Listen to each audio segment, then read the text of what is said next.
Kwanza kabisa nianze kwa kumshukuru Mwenyezi Mungu tuwezesha kukutana hapa kwa shughuli tulioikusudia.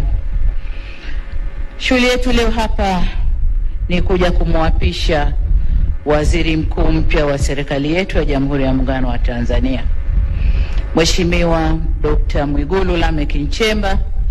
Tunakupongeza. Tupo hapa viongozi wote wa taifa hili kutoka pande zote mbili za muungano, waliopo madarakani na wastaafu, wote tumekuja kukushuhudia ukilibeba jukumu kubwa la kuwa kiongozi wa shughuli za serikali, la kuwa waziri mkuu wa Jamhuri ya Muungano wa Tanzania. Dr. Mwigulu, uteuzi wako umepitia ushindani mkubwa, na katika vigezo kadhaa umeibuka kuwa na sifa nyingi kidogo kuliko wengine ulioshindana nao,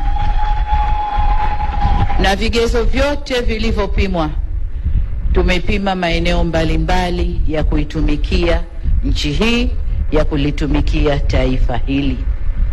Kubwa zaidi ni wa kutumikia wananchi wa Jamhuri ya Muungano wa Tanzania. Narudia, wa Jamhuri ya Muungano wa Tanzania. Kazi zako na maelekezo yote yamo kwenye katiba, lakini nimekukabidhi vitabu vinavyoeleza majukumu yako na mambo yote ambayo unatakiwa kuyaangalia. Kwa hiyo kama nilivyosema, tukutakie kazi njema. Mzigo huu si mdogo, na kwa umri wako, sijui Kassim aliingia akiwa na miaka mingapi, lakini kwa umri wako mzigo huu ni mkubwa.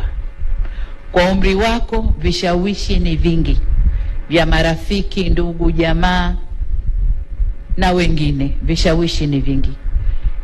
Nafasi yako ile haina rafiki, haina ndugu, haina jamaa.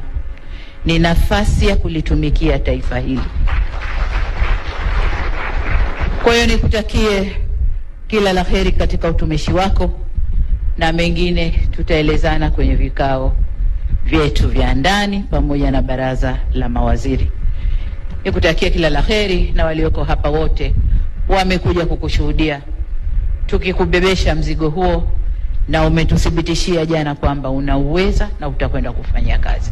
Nakutakia kila la heri. Asante sana.